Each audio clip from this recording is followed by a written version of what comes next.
কাশ্মীর এসেও বাংলার স্বাদ ফিরে পেলাম, যেটা দেখে আমাদের মন ভরে গেল। বাঙালিরা যেটা না পেলে থাকতে পারে না, সেটা হচ্ছে ঝালমুড়ি। আমরা অর্ডার দিয়ে দিয়েছি, টেস্ট করব।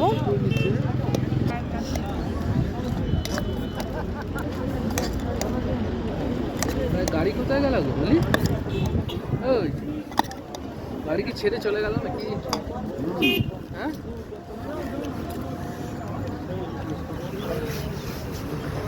সবাই বলো খেয়ে কেমন হয়েছে।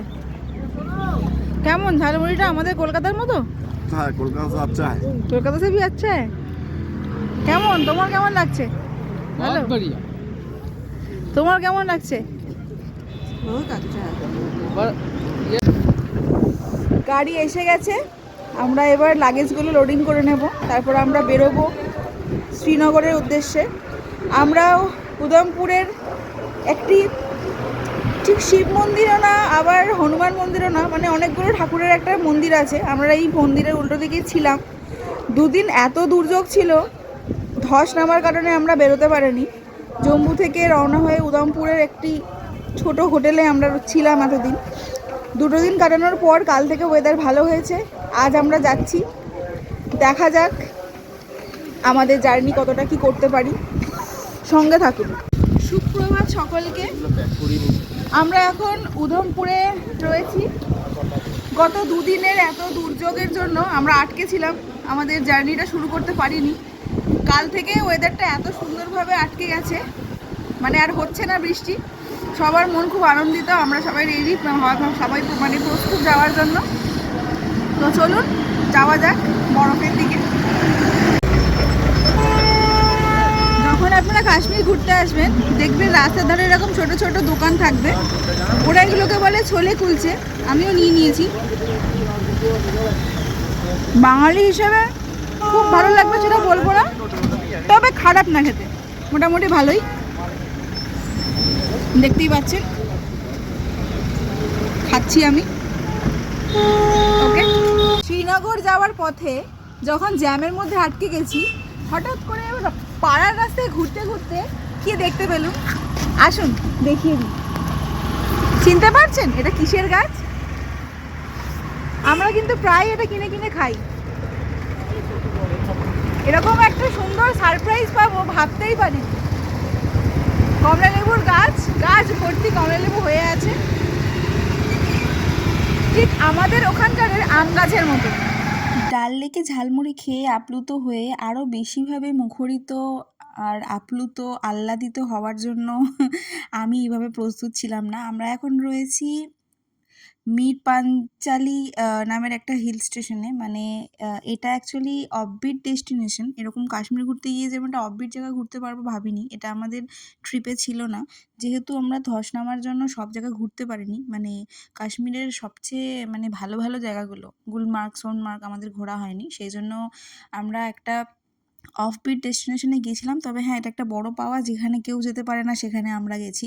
পরে যদি কপালে থাকে তো গুলমার্গ সোনমার্গ আরেকবার ঘুরে নেব। তবে সবাই চাইলেই কিন্তু এই মির পাঞ্চালি মানে এই জায়গাটায় কিন্তু ঘুরতে পারে না। তো অল্প বরফ ছিল, তার মধ্যেও আমরা আনন্দ করতে ছাড়িনি। মানে 2 দিন 3 দিন ওই হোটেলে আটকে থেকে বৃষ্টির মধ্যে, তারপরে এটা পেয়ে মানে আর কি বলবো, পাগলামির আর শেষ ছিল না। ওখানেও একটা ছোট ঝর্ণা দেখতে পেয়েছি, সেটা আপনাদের সাথে শেয়ার করে নিলাম। মির পাঞ্চালি মানে জায়গাটায় যে আমরা যখন যাচ্ছিলাম পাহাড়ের ওপর দিয়ে, রাস্তাটা মানে খানিকটা এরকম ছিল, মানে আমরা ভাবতে পারিনি যে এত শুকনো এরকম একটা জায়গায় দিয়ে আমরা গিয়ে এরকম হঠাৎ করে ওপরে বরফ দেখতে পেয়ে যাবো, ভাবতে পারিনি। মানে আমরা যখন যেখানে যেখানে গেছি, যে হোটেলে গেছি, সবার মুখে একটাই কথা শুনেছি যে উপরে মানে বরফ দেখতে পাবে, উপরে গেলে বরফ দেখতে পাবে। এইখানে সাইট সিনগুলোতে আপনারা দেখতে পাবেন পাহাড়ের উপরগুলো সাদা সাদা হয়ে আছে, অ্যাকচুয়ালি ওই জায়গাগুলোতেই মেনলি বরফটা আছে। ওটাই গুলমার্গ, ওটাই সোনমার্গ, যেখানে যাওয়ার ছিল। ওই যে দুটো দেখা যাচ্ছে, ওখানটা আমাদের যাওয়া হয়নি। আর কি করব, কপালে নেই। পেহেলগাম গিয়েও আমরা রাতে গেছি, পরের দিন সকালে চলে এসেছি। আমরা পেহেলগামেও ভালো করে ঘুরতে পারিনি, মানে ট্রিপটা যেরকম হওয়ার ছিল সেরকম হলো না। আসলে বলে না যে প্রকৃতির কাছে আমরা খুবই নগণ্য, খুবই ছোট। প্রকৃতি যদি চায় আমাদেরকে মানে আমাদের আসল মানে জায়গাটা দেখিয়ে দেয় যে তোরা কিচ্ছু না, মানুষ কিচ্ছু না। তবুও এই জিনিসগুলো দেখে মানে মন প্রাণ ভরে এসেছি। কপালে থাকলে ভগবান আর প্রকৃতি দুজনেই যদি আমাদের সঙ্গ দেয়, আবার একবার ঘুরে আসার ইচ্ছা আছে। তো ফাইনালি আমরা মানে একদম কাছাকাছি এসে গেছি। এখানের বরফগুলো গলে গলে গিয়েছিল, সেজন্য পাশগুলো এরকম ভিজে ভিজে। ভেবো না যে ওদিকে বৃষ্টি হয়েছে, বৃষ্টি না, এগুলো বরফ গলা জল। আর এইভাবেই আসছে মানে এই টাইমে না আমরা গাড়ির মধ্যে বসে এরকম করছিলাম, বরফের গন্ধ পাচ্ছি, আরও বেশি ঠান্ডা পাচ্ছি, মানে এরকম ব্যাপারটা হচ্ছিল। তো মানে তোমরা কাশ্মীর কারা কারা গেছো, উঠতে কিভাবে নামছে? প্ল্যান আছে হ্যালো ম্যাডাম, কমেন্ট সেকশনে রাত্রিরে কিন্তু আমাকে ফোন করে জানাননি কিছু। আমার এটাই খুব খারাপ লাগলো। একবার জানানো উচিত ছিল। না ভিজে গেছে, আমি এত বরফে চলো চলো গড়াগড়ি দিয়েছি। এখন দেখছি আমরা লাঞ্চ করতে এটা দিয়ে চলো। ছিলাম একটা টুরিস্ট সেই জন্য ওদের লাঞ্চের টাইম, ডিনারের টাইম, ব্রেকফাস্টের টাইম সব ফিক্সড, সবাইকে ওই টাইমে খেতে হবে। তাহলে আজকের আমাদের বরফ ভ্রমণ শেষ। এবার খাওয়া দাওয়া করার পালা। বরফ দেখে কারোর খিদে আর নেই, বরফ ঘেটে মেখে বরফ খেয়ে পেট ভরে গেছে। আসুন। খুব ইচ্ছে ছিল বরফের মধ্যে শুয়ে শুয়ে হাত পা ছড়িয়ে একটা পেঙ্গুইন বানাবো। মানে কত কি পাগলামো করেছি। কাশ্মীর এসে ল্যান্ডস্লাইডের জন্য তো বরফ দেখতে যাওয়া হলো না। আজ আমাদের ট্যুরটা প্রায় শেষ হয়েই এসেছে, কিন্তু আমরা এখন আছি পাঞ্চারিতে। তো তোমাদের পাঞ্চারির দৃশ্যটা একটু দেখিয়ে দিই, দেখবে? দেখতে পাচ্ছ চারিদিকে কি আছে? চারিদিকে কি আছে দেখতে পাচ্ছ? চারিদিকে শুধু বরফ বরফ আর বরফ।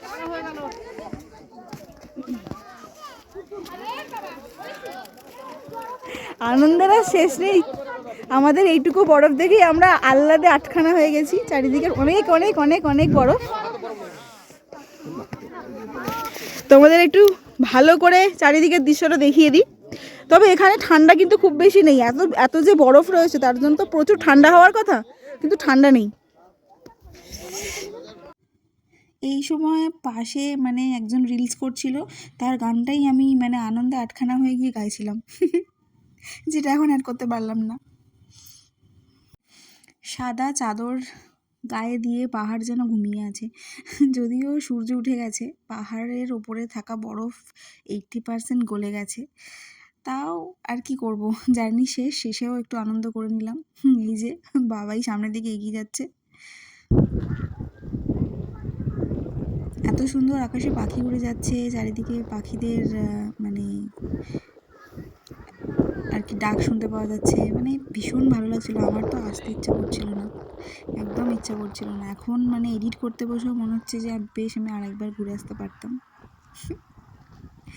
আর এই সেই সময় যে সময় বাবাই ওঠার চেষ্টা করছিল আর বারবার পড়ে যাচ্ছিল, বারবার চেষ্টা করছিল, বারবার পড়ে যাচ্ছিল, এই হচ্ছিল। আমার মা আবার ভিডিও করার জন্য বরফ টরফ নিয়ে রেডি, যে মানে যখন ওপর থেকে এরকমভাবে স্লিপ করে নিচে নামবে তখন আমার মা সাইড থেকে বরফ ছুটবে। আর বাবাই তো মানে প্রতিবার আমার ফোনের মধ্যেই বরফ ছুটছিল। একবার তো এমন ফোনের মধ্যে বরফ ছুটলো যে ফোনটাই কেঁপে গেছে, এরকম হয়েছে। কিন্তু তাও আমি আর একবার যেতে চাই। ভূস্বর্গ, কেন যে ভূস্বর্গ বলা হয় তার মানে এটাই সবচেয়ে বড় মানে প্রমাণ। ওরে বাবারে, বাচ্চা হয়ে গেছে। আর আমি যে কী হয়ে গেছি কী জানি। যদিও এগুলো সব নানান রকম রিলসের জন্য বানিয়েছিলাম, সেগুলো এখানে দিলাম স্মৃতি, যাতে বারবার বারবার ঘুরে ঘুরে দেখতে পারি, আর কিছুই না। তোমরা এরকম মানে বরফের কোন কোন জায়গা ঘুরেছো আমাকে একটু জানিও, আমিও জানবো, আমারও ভালো লাগবে তোমাদের সঙ্গে গল্প করতে। আর এত আনন্দ করতে করতে একটা ভীষণ বড় ব্লান্ডার করে ফেলেছিলাম, সেটা হচ্ছে আমার জুতো খুলে গিয়েছিল। আর বাবাই আমার জুতো বেঁধে বেঁধে দিচ্ছিল, আর সেটা আমি ভিডিও তুলে নিয়েছিলাম। পরে খুব রাগ করছিল, ঠিক আছে, ও বুঝতে পেরেছে যে এত মানে কিছু দেখে আমার মাথা গেছে। তোমরা হয়তো এই রিলসটা আগে দেখেছো, আমি আগেও পোস্ট করেছিলাম শর্টসে, বড় ভিডিও তো দেখোনি। তো মানে কি বলবো আর, মানে হিরো হিরোইন তো একদম নিজেদের মুডেই আছে। আমার বাবা মাও এরকম বাচ্চাদের মধ্যে হয়ে গেছিল, যদিও আমার মা এগুলো কিছুই করেনি, আমি করেছি। এই যে আমিও নামছি আর আমার মা এদিক থেকে আমার দেখো উপরে বরফ ছুটছে। এটা আমার মা করছিল। বাবা মায়েরাও বাচ্চাদের সাথে থাকলে কীরকম বাচ্চা হয়ে যায়, তাই না? রাত হয়ে গেছে, এখন আমরা যাচ্ছি পেহেলগামের দিকে। তো যাওয়ার পথে আমরা রাস্তায় এত এত পরিমাণে বরফ পেয়েছি। তো পেহেলগামেও আমরা সেরকম কিছু ঘুরতে পারিনি, হ্যাঁ বরফ প্রচুর দেখেছি। এখন বাজে রাত 9টা। আমরা এখন চলে এসেছি পেহেলগামে। দেখতেই পাচ্ছেন চারিদিকে কীরকম বরফ, মানে একদম বিছিয়ে আছে বরফের বালিশ, যেন মনে হচ্ছে চারিদিকে তুলো ছড়ানো আছে। আসুন দেখে নিই আমরা পেহেলগামে কোন হোটেলে রয়েছি। আসুন, চলো চলো। এই হলো আমাদের হোটেল। আমরা যে হোটেলে রয়েছি আজকে, একদম হোটেলের দরজা খুললেই সামনে বরফ ছড়িয়ে রয়েছে, ঠিক যেমনটা আমরা সিনেমায় দেখতে পাই, ঠিক তেমন।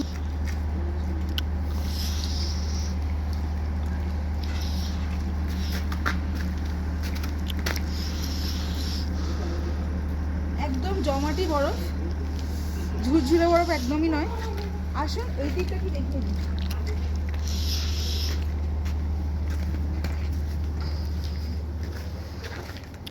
আমরা যে হোটেলটায় রয়েছি তার চারপাশটাও এরকম বরফ ছড়িয়ে আছে, যেটা মনে হচ্ছে আমরা কোনো ডিপ ফ্রিজারের মধ্যে ঢুকে গেছি। চারিদিকে শুধু বরফ আর। স্টার্ট। আমাদের হোটেলের নাম হলো প্রিন্স কটেজ। আসুন দেখে নিই ভিতর থেকে প্রিন্স কটেজ কতটা প্যালেসের মতো। আসুন।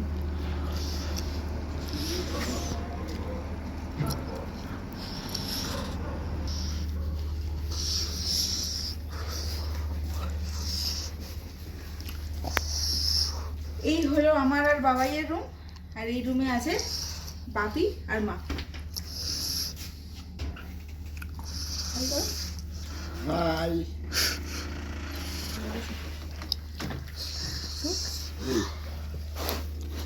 মা অলরেডি রেস্ট নেওয়া শুরু করে দিয়েছে।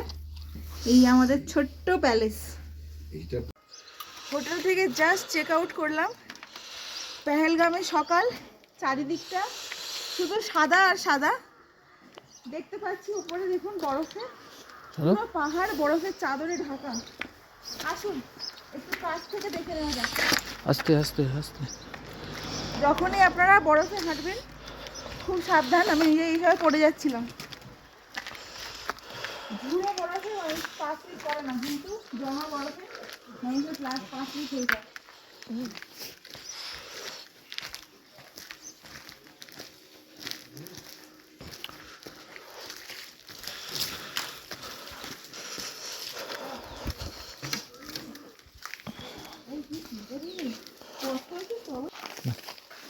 আসুন, চারিদিকটা শুধু সাদা সাদা সাদা, পাহাড়টা পুরো বরফের চাদরে ঢাকা। এ যেন স্বর্গের থেকে কিছু কম নয়। এখান ছেড়ে যেতেও ইচ্ছা করে না, আবার এত ঠান্ডা থাকাও যাচ্ছে না।